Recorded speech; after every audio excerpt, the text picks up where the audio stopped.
We are so excited for today's interview because we have a very sensitive topic, a very special topic for both parents and youth ministers.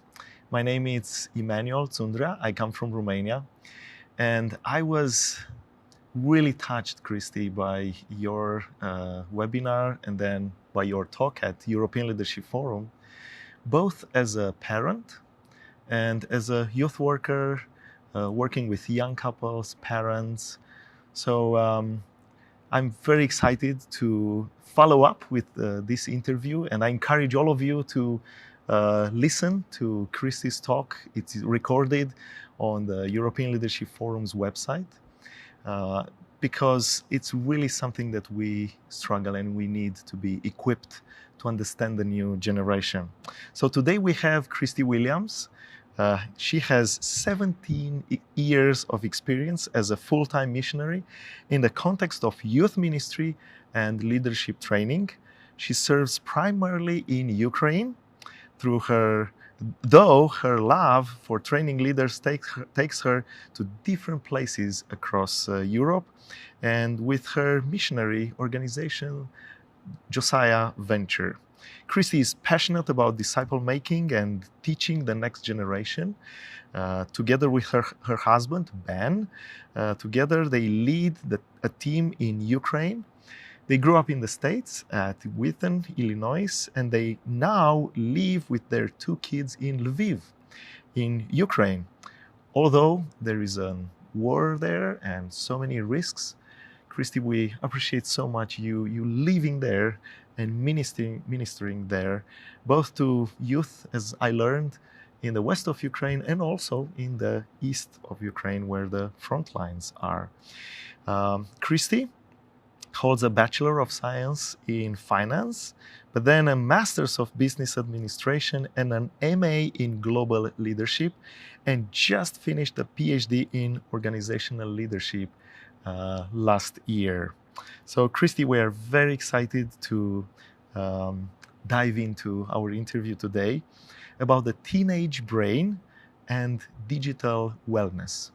I've just read a Pew Research Center study which really resonates with my part of the world, Eastern Europe, which seems the new generation seems to be very similar to the youth in the US and in the Western part. 2/3 of parents in the US and in Europe, I'm convinced, say parenting is harder today than it was 20 years ago, with many citing technologies like social media, smartphones, all the gaming industry as the main reason. So having this and thinking of our audience, both youth ministers, young couples, and also parents, tell us what makes teenagers tick. Teenagers are wired for learning. It's interesting how the brain works, is that our brains are craving reward, our brains are craving pleasure, and our brains are always craving gratification of some kind. And so young people, particularly between the ages of about 11 and 17, they're walking around looking for ways to try new things, get new experiences. Sometimes they wouldn't call it learning because not everyone loves school and things like that, but they're always looking for ways to take risk and to try new things. That's really what kind of fuels them, even if they wouldn't be able to say that. And so that allows them to really exercise a variety of different topics and interests, and that's why they often jump from one thing to another.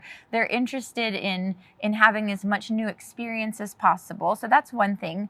Another thing is that they're definitely fueled by relationships.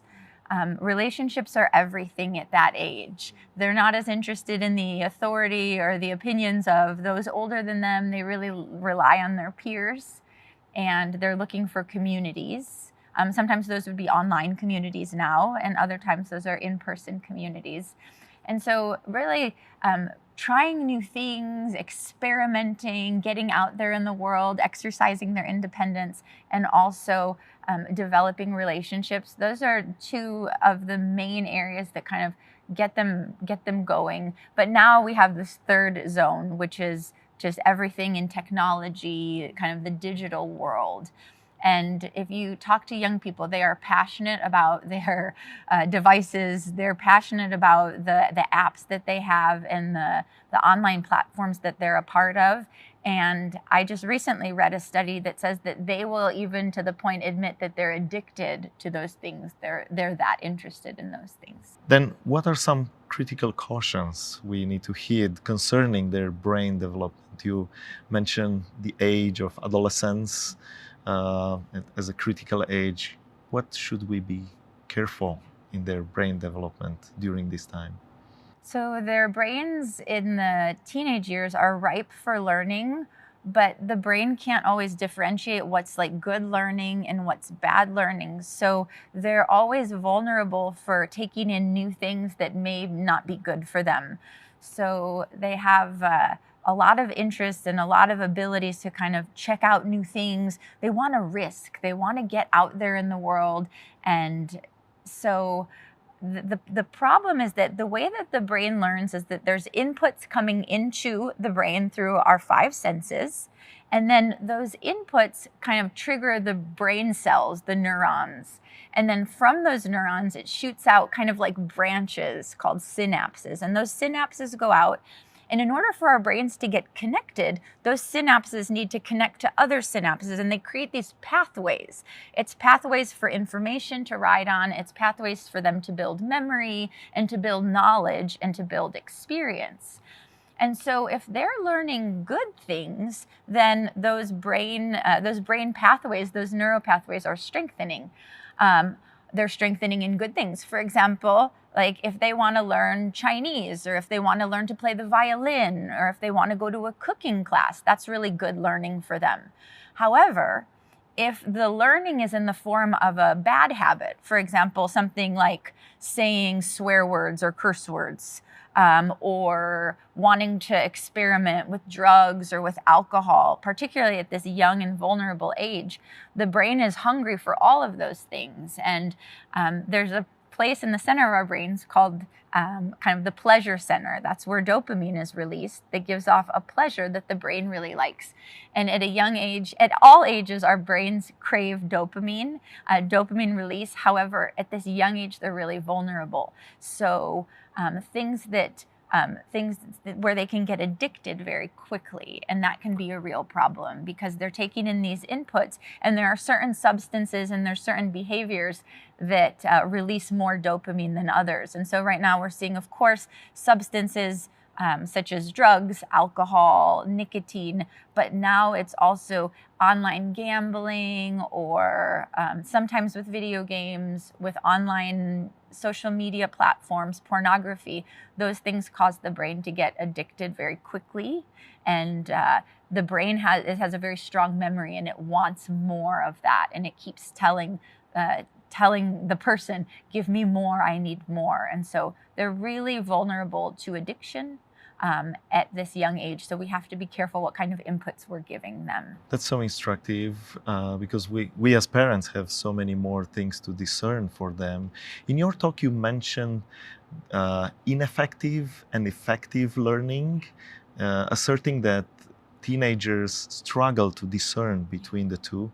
Can you elaborate a little bit more and tell us as parents what should we be careful? So effective learning would be these inputs are strengthening the brain pathways so that their brains are connected and all the information is moving around the way that they need it to. And one of the things about learning is it's accumulative. That means that we learn, like we have a foundation of learning, and then the next thing we learn builds on that and builds on that.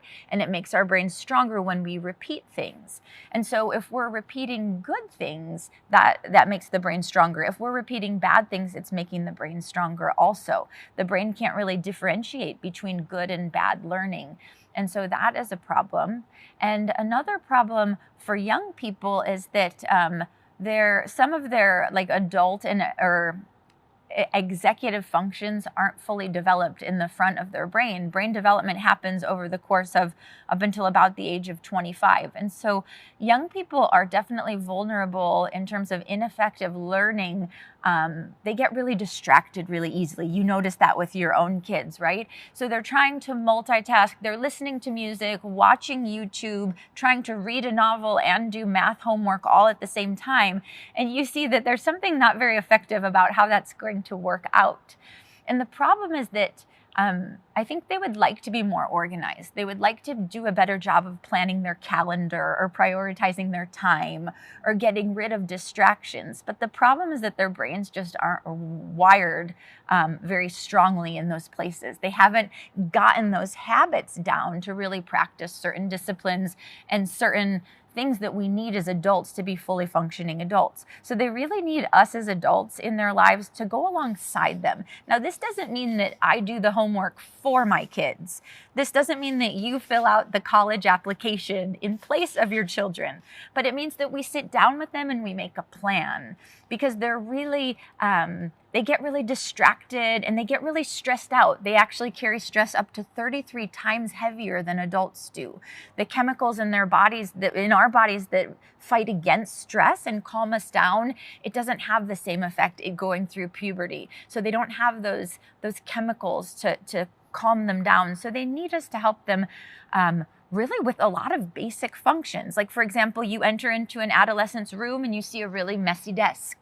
So it's really helpful for them, even if they're 17 years old, that we come in and we say, hey, let's clean up this desk. Let's organize these papers and let's make a plan. What would you like to do first, second, and third? And for us, it seems so basic. And we look at our teenagers and we say, well, they look like adults, so why would they not be able to do that? But the truth is their brain's still under construction. So they can really use our help. And so the more we do things alongside them and ask for permission to help them in those ways, I think the more effective we'll see some of the results that they would like to see in their lives, as well as that we'd like to see. Thank you. I think us as parents, we need to take these advices too, because it's not that basic for many adult persons. In my pastoral work, I've noticed to discipline, to focus among all these distractions. And you mentioned us coming alongside as an authority, helping them to organize, but you also mentioned at the beginning that relationships rule at this age, and they don't listen so well to authority, parenting, teachers, church. How to make these relationships count? There's definitely authority issues at that age. And I'd like to explain some of the reasons behind why they sometimes are rebelling against authority. Well, one thing is that we're created to get to adulthood. Like, God created us to go through certain developmental stages to get to adulthood. And one of those things is becoming separate from our parents. And so they're in this phase where they want to be separated from their parents. They want to show that they're autonomous and that they're independent. And so they're pushing from that. So oftentimes we see them pulling away from authorities because they want to show that they can do it, that they're grown-ups and that they know what they're doing. And also, one of the vulnerabilities of teenagers is that they really do live self-centered lives. Their brains haven't come to a developmental place where they can differentiate like others versus themselves. So they are the center of their own universe. And those selfish tendencies, although they're sinful and although we want them to be thinking about others and loving their brothers and sisters and being kind, there are some like physiological and biological reasons why those places to be able to understand empathy and see things from another point of view, they're not quite developed yet. So they are in the center of their own universe. Therefore, they're not interested in the authority of others. And I think one of the weaknesses sometimes of parenting is that we forget to constantly remind them that we're all under authority. We're under the authority of God. We're under the authority of the government sometimes, of the police department. We're under the authority of our school teachers or of our bosses at work. there's authority in the church, and not authority from a negative or oppressive perspective, but simply that we're not at the top of the chain. There's always somebody who's going to be above us. And they need to understand, they really need to come to an understanding of, hey, you're not the boss. You're not the only boss of your life. There's other people who will have a say. And I always feel bad for them. And I talk to them about the fact that when you enter the university or when you enter the workplace, you absolutely have to understand authority, because the professors are going to grade you as they say. You don't get to argue with them. The professors will make decisions for you. Your bosses will require things of you, and you have to learn how to submit in that way to authority. So I try and help them understand that authority is not a bad thing, that it's a good thing, and help them understand, help them have like a bigger picture than just them in the center. And my hope is that they realize that God's word is the ultimate authority, and that they have the opportunity to read his word and to understand how God has arranged our universe and the structures that he has in place, and that ultimately they want to fear and respect him, and therefore they're willing to listen to their parents or listen to their teachers in those areas. Well, this is so profound. Also for us as parents, in my pastoral work, I've noticed several times that parents who respect the authority of the local pastor, the local church, of course, of God and the Bible, the biblical principles, they model this for their children. And even if their children go through a period of rebellion, they see this in their parents, and then they start to take it. But if we don't model this, these have ripple effects in the kids. Now I would change a little bit, and I would ask, is it valid for adults to claim that we understand the teenage experience based on our own past? I found myself saying, hey, listen to me. I've been 16 years old and I have 20 more years or 30 more years than you. I understand more. Or what I hear from them is that their peers seem to understand them better. How can we respond as parents? Oftentimes, like you said, we're tempted to say, I know exactly what you're going through. I've been there. And sometimes that might be true if we're talking about like a relational situation or an emotional situation. But the reality is that the youngest generation right now, which is, we're seeing an end to Generation Z and a beginning of Generation Alpha. Generation Alpha was born around the birth of the smartphone, the iPad, and internet social media platforms. So this youngest generation, we like to say, was born with a phone in their hand and an iPad in their crib. And that's pretty sad, because that's what's defining this next generation, is that they don't know life without tech, and they're incredibly dependent on it. Partially because we've given it to them at such a young age that they don't have a before and an after like you and I do. We remember life before those things, and we know life without them. And as we're adults now, we have often a more healthy relationship with our devices. However, for the young people, one social psychologist likes to call it the difference between a play-based childhood and a phone-based childhood. So what they're seeing is this youngest generation is growing up in a phone-based childhood, which is less play, less outdoor activity, less social interaction, 24/7 availability, 24/7 access to content that is not age appropriate for them. And it's leading to things like isolation, loneliness, depression, anxiety, sadness, and a slew of other negative influences, simply partially because where is that play-based childhood that we all had?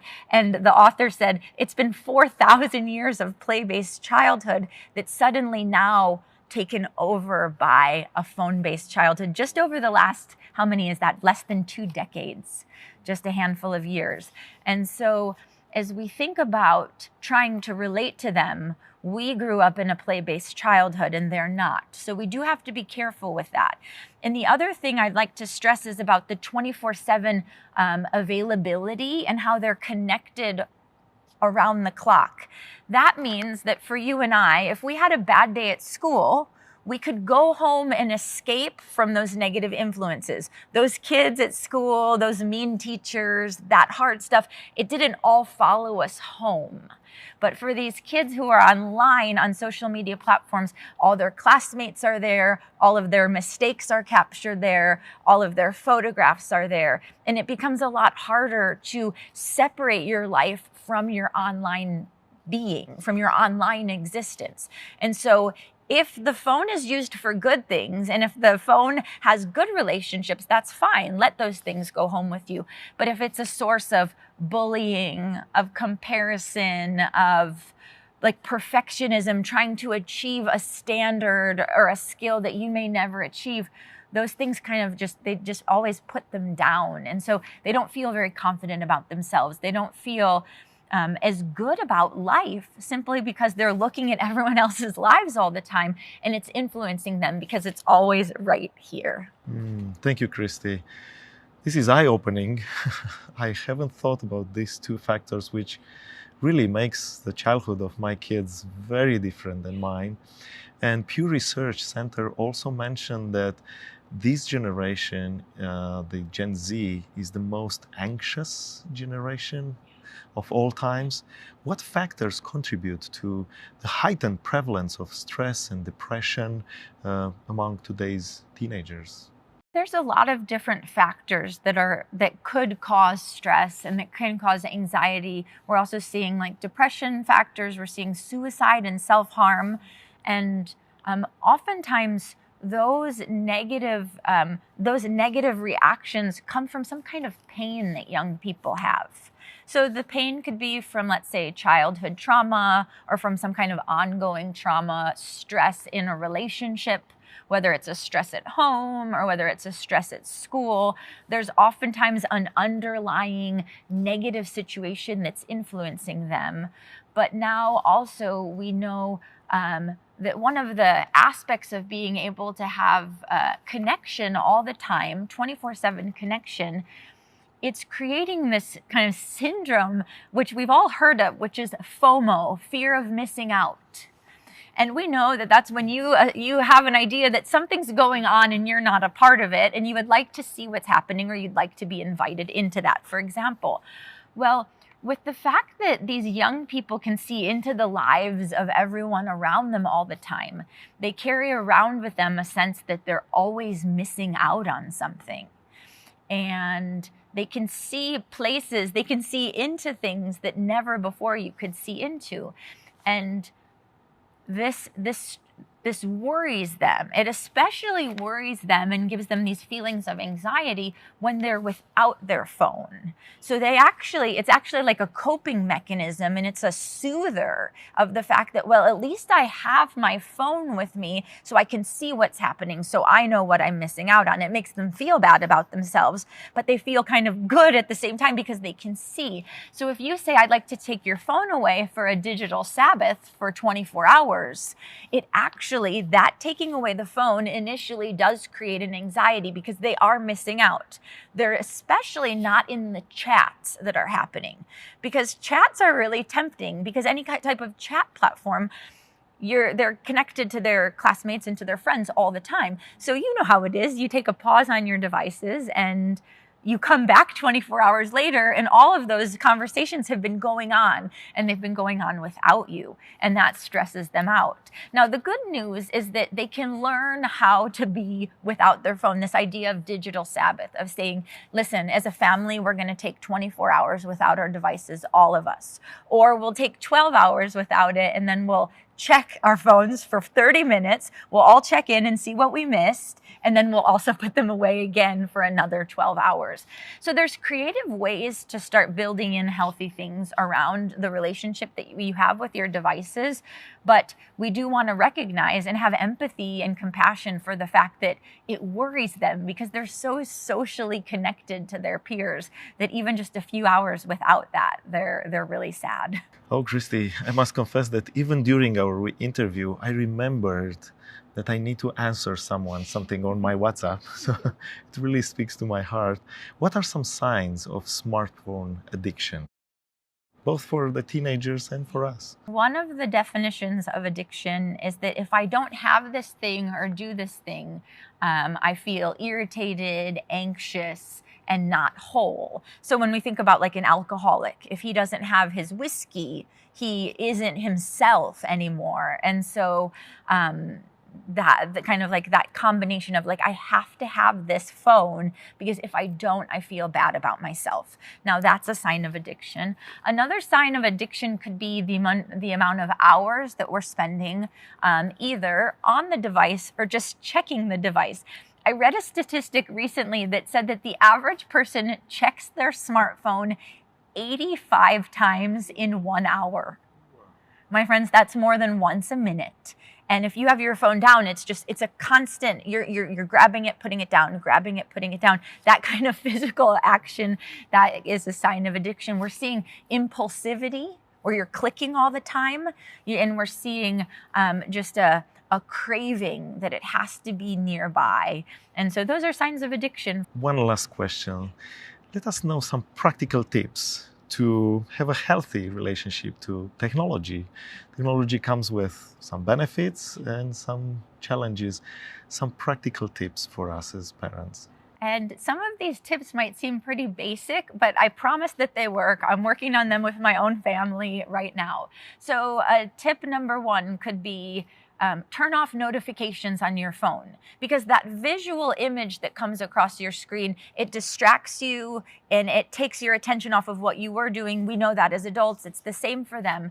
So as much as you can, just remove those notifications, and you can always go into the app and see what's happening, but you have to make that decision. It's not telling you to do that. So we found that that's helpful. Another thing is that sleep is really important for all of us, young people especially, because their bodies are under construction. Their brains are using so much brain power just to develop. So a typical rule is phones, iPads, laptops out of the bedroom, especially after 9 or 10 o'clock. We need time to relax from the screen, and then we also need a good night's sleep. And so the temptation of waking up in the middle of the night, of staying on our phone until 2 in the morning, of watching things we shouldn't be watching, and all of those things are a real temptation that teenagers don't have that impulse control and that resistance to say no to. So if their phone is downstairs in the charging station or locked in a box, if they're deceitful and manipulative, it actually helps them to calm down because the phone is outside of their geographical space, which is their bedroom where they're sleeping. Another piece of advice, well, this comes from studies are showing that after about 2 hours of social media use, we start to feel more depressed, more anxious. A lot of negative feelings come at about that 2-hour mark, or it could come sooner. So you need to figure out how many hours do you want to spend on certain apps. You should put the controls on them so that they turn off. You should log out of them and give your password to a family member who can log you back in later. But also, if I'm committing to only spending 2 hours a day on social media apps, then I need to make a plan for the other 14 hours of the day that I'm awake. And that is especially important for kids. Think about it, summer vacation. You have 3 months with them at home. If you're only going to let them be on iPads for a certain amount of hours in the day, then what are they going to do for all the rest of the time? Let's make a plan. I'm bored. They don't know how to be bored. They don't know how to vacation without their phone. They don't always know how to be creative and imaginative and go have this kind of free play that we were used to when we were kids. And so my recommendation to us as adults, but also especially to parents, is sit down and make a plan. Make an hour-by-hour plan of other things that give them pleasure. The problem is we're starting to lose pleasure in all of the other areas of life because the screen is like taking us captive. It's taking our mind as like a slave. And so we need to get back to other things that give pleasure and start incorporating those things balanced back into our lives. And another thing I would suggest is that it's not, how do we say it? It's a privilege to get to use your device and to use your apps. It's not something that you deserve or that you absolutely have to have. So in our family, we do everything else on the checklist, and then we get the pleasure of being on the screen, rather than demanding it and saying, this is my right, I should have this, and then later trying to figure out what we do with our time. So those are just a few simple helps. There are kids who are a lot more addicted and how it's going to be a battle. But maybe my last piece of advice is have conversations about these things. Let your kids, especially your older kids, speak into the plan. Let them speak into how they're going to have a healthy relationship with technology. And maybe they can negotiate with you and you negotiate with them. But I found that when it's a shared plan, instead of me dictating what they're going to do, they're a lot more willing to agree. So have those conversations. Talk about how we use digital media and how we use our devices for good things and for humane things. And maybe also to check out some websites about healthy relationship with technology. There's probably some other tips. Those are the things that are working for me, though. Thank you so much. This is so timely in many of our lives, so practical and relevant. Thank you for the way you served our community. And I encourage friends, all of you, to check out the resources on Forum of Christian Leaders. There are so many other recordings and resources that speak into this topic. And may the Lord help us raise a pure generation for the glory of God. Amen. Amen.